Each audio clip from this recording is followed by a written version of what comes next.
Only 3 engines were installed on the Highlander, but one of them, 2GR, is presented in as many as 3 versions. True, the differences between them are not so great. All engines are reliable, the cooling system reserves are excellent, you only need to occasionally check the cleanliness of the radiators. The main common problem is the engine and gearbox mounts. A very loaded front support with vacuum stiffness control fails after hundreds of thousands of kilometers. The original now costs about 53,000 rubles, but there is a trick use an analog from the previous generation, HU40. The old version of the support does not have adjustment, which makes it more reliable and costs 15,000 in the original version. And the replacement will not affect comfort in any way, it has been tested many times. The other support, the automatic transmission, which is visible in the left arch, is easy to check, and in many ways comfort is ensured by its serviceability. The 2.7-liter 1AR FE engine is surprisingly rare, although even its 180 horsepower is generally enough for a car if the driver's temperament is balanced. The only sores are the not very successful pump and the low life of the timing chain and crankshaft pulley, within 130 to 160,000 kilometers. There is also a nuisance in the form of an oil leak from the oil pressure sensor, but it is in a visible place, so the problem is noticed quickly. In general, this is an ideal option, the simplest inline-4 of large volume without supercharging and with decent torque. The 6-speed automatic transmission with this engine lasts almost forever, even the bearing suffers noticeably less often than with the 3.5 engine. Hey buddy, looking for a used car? You should pay attention to the site Carmi.pro. Carmi.pro is huge catalog of cars, engines, gearboxes, and the best part is, you can find out about breakdowns of any part of any car, absolutely free. Go on Carmi.pro and be aware of all possible malfunctions. Carmi.pro. Highlander with a 2-liter supercharged engine producing 220 horsepower is extremely rare. Such cars were sold only in Europe and only after restyling. To understand what it is, see the review of the Lexus NX. This engine is found with it much more often. Of course, a crossover with a turbocharged 2.0 is more dynamic than a 2.7 and in fact drives even better than a 3.5.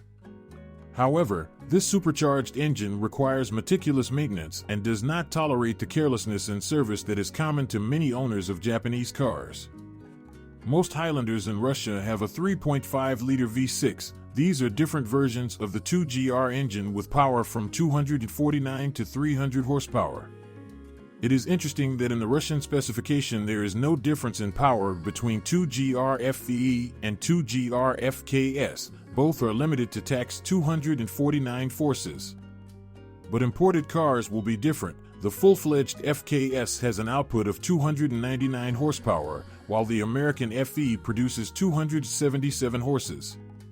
You can read in detail about this engine in the material about Lexus IS.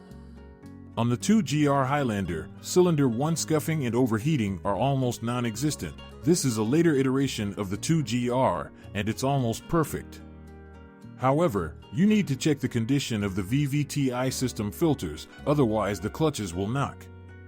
The crankcase ventilation valve must be washed, since it is metal, and the pump should be regularly checked for leaks.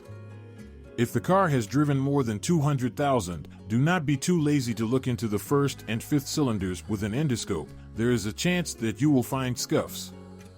The cylinders here have cast iron liners, and scuffing develops slowly.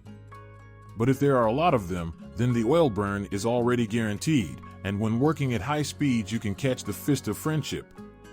Brakes are a weak point on almost all high-performance Toyotas, but the Highlander only comes in high-performance versions. A heavy car with a 250 to 270 engine really doesn't have enough brake power if the driving style is a little more aggressive than the standard one. Just a few intense decelerations, especially with errors in the form of long braking, and you can catch overheating of the discs with beating. A typical solution is to install brakes from Celsius 3031. Fortunately, kits with cuts cost a penny, and adapter brackets are made serially. For those who want even more, opt for a brake kit from the Lexus LS. Both options feature 4-piston calipers up front. However, it is not a fact that Celsior discs measuring 334 by 30 mm with 4-piston calipers are much better than the standard 2-piston version, with 328 by 28 mm discs. The real difference will definitely be with 355 by 32 mm discs from Lexus LS, but the price of such a solution is noticeably higher, well over 80,000 rubles, and this is subject to the use of used calipers and new discs. True, when refurbishment, the discs are also often installed the same as those that came in the used kit. Apparently, even some buyers of left-hand drive Toyotas are infected with the "it's better to use the real" Imperial virus.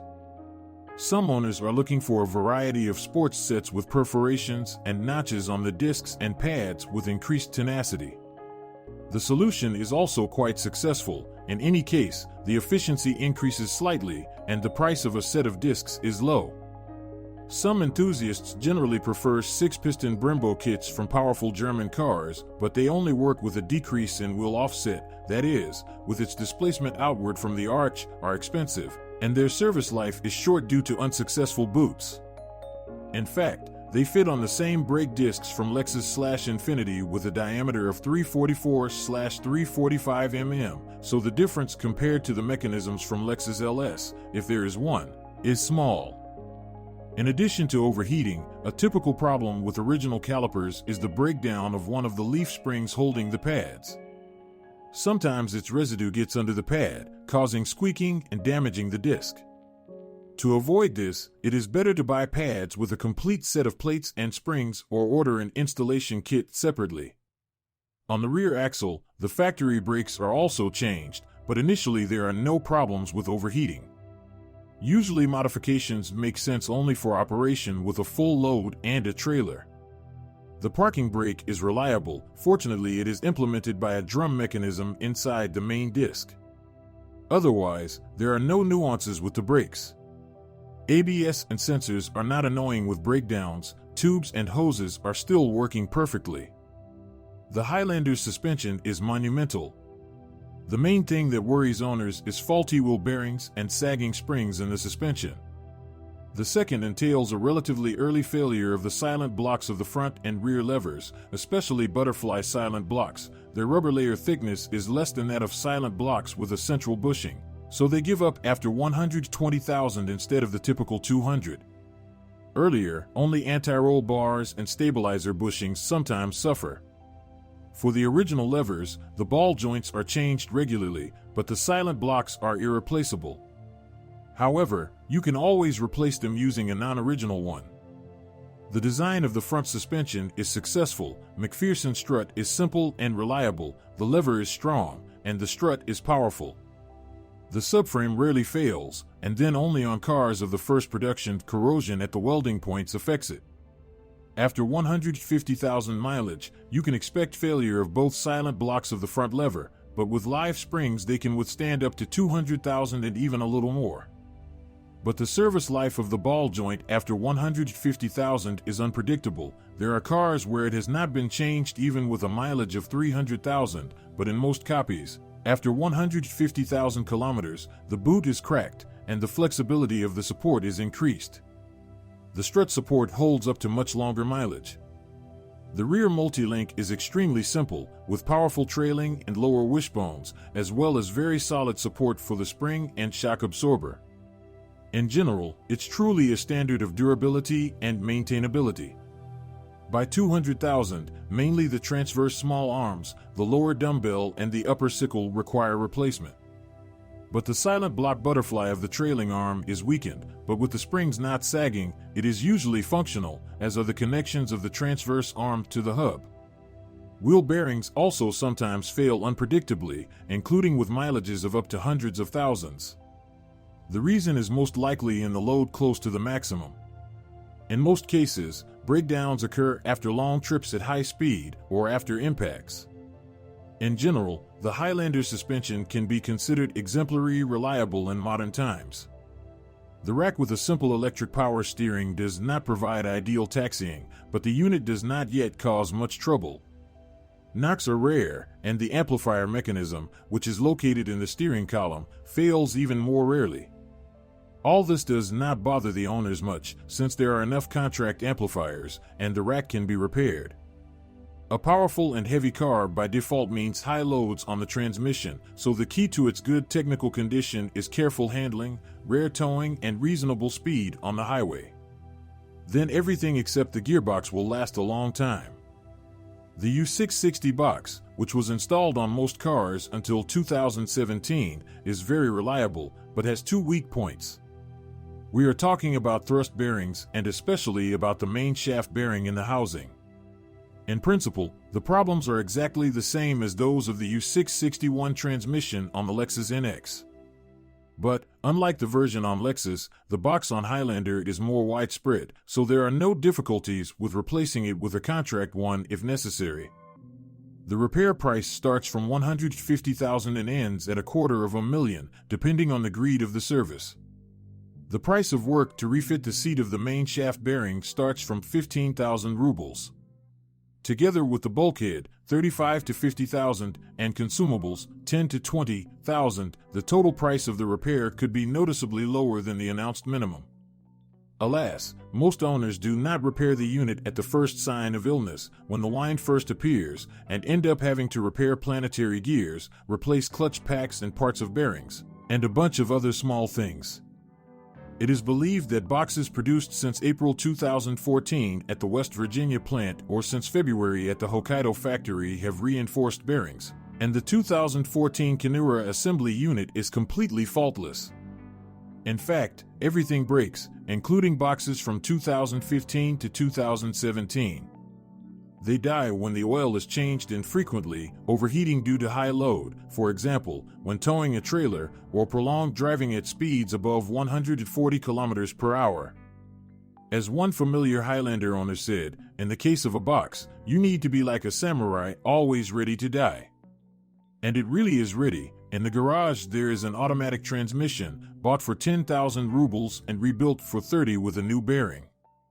Well, when buying, I advise you to pay attention to the driving style of the seller, check about driving modes and fuel consumption, look at the automatic transmission logs, where overheating is recorded, and check for the absence of fluid leaks from the torque converter. This is just a sign of overheating. Since 2017, cars have been equipped with an 8-speed automatic transmission UA80E, but, unfortunately, this gearbox is no more reliable than the previous one. Loud noise when driving, loss of traction, and similar symptoms were reasons for warranty claims. The root of the problem is the bearings and loss of oil pressure due to wear of the Teflon rings on the shaft.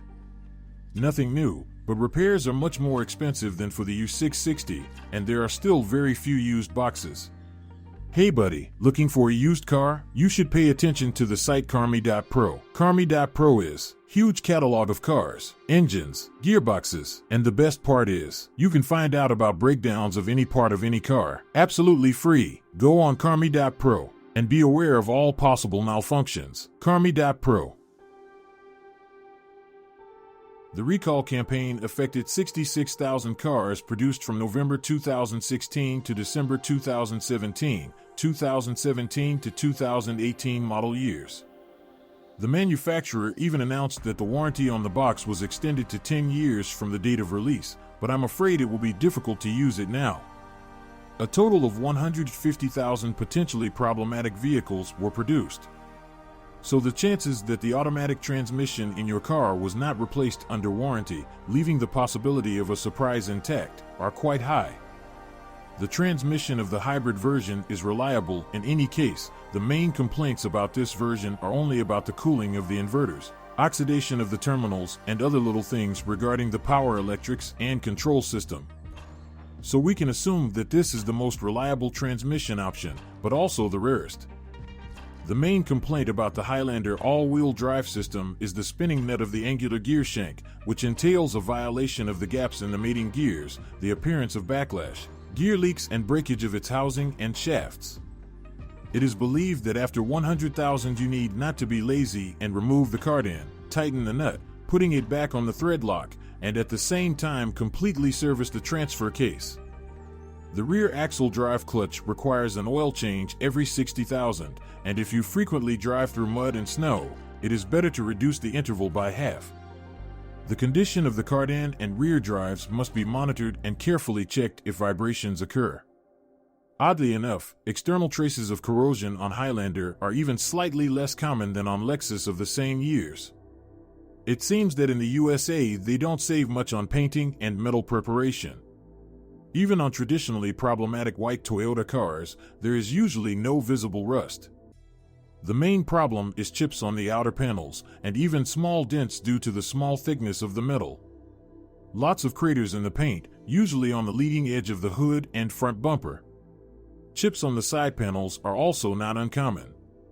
On highway cars, in addition to the leading edge of the hood, the leading edge of the roof also suffers, but again, most cars don't have corrosion there yet.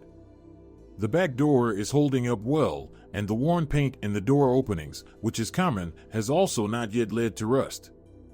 The arches are completely covered with plastic, and it is fixed reinforced concrete. Dirt does not get under it, and there are no abrasions. The bottoms of the doors and thresholds are also securely covered from the outside. It's unpleasant that the chrome plating on cars over 5 years old already has many small spots and clouding, but in our conditions this is almost inevitable. On light-colored cars, the original parking sensors look untidy, dirt constantly oozes out of them, but it does not affect performance. These are just aerodynamic features. Inspection from below is very desirable, even if the car looks perfect on the outside. Already at 3 years old, unpleasant traces of corrosion are found on fasteners, clamps, subframes, and body struts.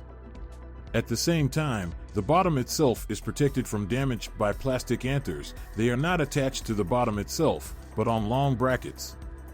As a result, the side members and floor panels become less dirty and are well ventilated as long as the plastic is intact, of course. Problem areas are mainly the welding areas of brackets and sills, lower sill plugs and jacks. In the rear part of the body, starting from the transverse reinforcement of the rear row floor, there is also surface rust. It's not deep yet, but there's usually a lot of it on the mounting brackets for the trailing arm of the rear suspension, and it's also present above the fuel tank, as well as on the bottom of the trunk, above the spare wheel. In general, there is nothing wrong with all this, but many owners like to cover up traces of rust with bitumen mastic, and some cars come greased from the USA. And it's hard to say what's there, under the layer of black bitumen. Usually it falls off in pieces along with the metal when you try to clean it. And also, if we talk about American origin, among the imported specimens there are broken cars and drowned cars. In the case of the Highlander, fairly typical stories include minor flooding when there was water and dirt in the underbody side members. And for damaged cars, this is a blow from the front subframe. It is soft and low. As a result, the body will be in perfect external condition, although an impact with the subframe will trigger the airbags to deploy. The drivers know very well that this is a tasty option. An external inspection will show that the car is in its original paint, and only the crumpled subframe mounting points will hint that everything is not so simple. So check the history of cars from overseas, since Carfax is still available. Soft glass and fading headlight lenses in cars with conventional halogen and xenon, these are, in fact, all the objective complaints expressed by owners. Accordingly, cars with LED low beam lenses have one less problem. It's a pity they are rare. Failures of power window units and freezing locks, play in the trapezoid wipers of the Highlander of early releases can also be classified as typical complaints, but all of them are not widespread and situational, depending on the characteristics of operation. However, quality is quality, but there is no escaping the features. So, a mesh in the bumper is almost mandatory if the air conditioner radiator becomes jammed with pebbles and does not allow air to pass through. Well, the pollution between the radiators of the air conditioner and the engine is strong. It's worth getting used to regularly flushing the radiator package, especially for the supercharged version. A heavy hood should be slammed shut by throwing it from a small height. The soft metal can easily be dented when trying to close the hood by pressing on it. Large debris flies into the cabin filter. The aerodynamics are simply excellent. The sunroof not only creaks, but also its curtain regularly warps, since it is equipped with a manual drive. And after heavy rains, listen for water splashing in the doors, as the drains sometimes become clogged. The Highlander's noise insulation is very mediocre, which forces owners to turn to services for installing noise. After their work, the build quality of the interior is often far from imperial. It's good if the screws are not driven into the panels. Hey buddy, looking for a used car? You should pay attention to the site Carmi.pro. Carmi.pro is huge catalog of cars, engines, gearboxes, and the best part is, you can find out about breakdowns of any part of any car, absolutely free. Go on Carmi.pro and be aware of all possible malfunctions. Carmi.pro. The door stops are a bit weak, but getting them over is not a problem. Locks on older cars rattle. This is especially noticeable if additional sound insulation is made. But for locks there are covers on the brackets. With them the knocking becomes dull and inconspicuous. Among the external problematic accessories, we can mention mudguards. They are literally consumables. They are rigid and easily break simply when trying to climb onto a curb. However, the car is not about off-roading at all. It's easy to break both the plastic on the bottom and the bumpers, because the overhangs here are quite minivan-like. Beautiful plastic on the wheel arches perfectly protects them from chips, but requires very careful installation and proper fasteners. On the third generation of Highlander, the interior finally stopped being gray and obscure. It looks great. The only pity is that they used two soft elements on the door panels and center box, so they wear out early with frequent contact. And the buttons for climate control and multimedia systems get dirty and worn out quite quickly. There are no serious differences from other Toyota cars in terms of wear resistance of the steering wheel and seats. With a mileage of 200,000 kilometers, an inexperienced buyer will easily think that the car is new. Cleaning is enough for this. An experienced person will notice a change in the texture of the steering wheel, wrinkled sides, and worn-out seams, but this is also provided that more serious chemistry was not used to restore beauty. Therefore, you should be careful when estimating the mileage based on the condition of the interior. And the odometer readings are often corrected, from 300,000 to a beautiful almost 100. This is a sweet soul, because Toyota's electronics are quite toothless. The climate is good in everything except 2 points. The interior fan is prone to whining even at low mileage, and the pipes to the rear heater leak, causing problems with engine overheating in cold weather. Therefore, you need to check their condition more often. The climate control unit is not very reliable, but it is easy to repair, and the dampers do not cause much trouble. Electronics do not fail even on older cars. Maximum, the power window buttons or steering column switches become malfunctioning. Sometimes failures of the electric motors of the main radiator occur. But there are 2 points worth mentioning. Firstly, alarms and immobilizers cause a lot of problems. They are installed in different ways, and a lot of electrical failures are caused by signal cascades that are simply poorly installed. Well, secondly, attempts to improve multimedia systems also bring a certain percentage of failures. The original systems here are quite simple. By the way, nothing from the Lexus RX is suitable here, but from the Camry it's fine. So owners often install various non-original solutions to get at least decent navigation, not to mention the quality of sound and video. So if, during inspection, you see a non-original head, then check all the interior wiring with special care. The original one does not look particularly expensive, but is well thought out, but a pair of thick audio cables in the door corrugations can radically reduce the life of the wiring. As well as non-standard amplifiers and collective farming of door cards for installing acoustics.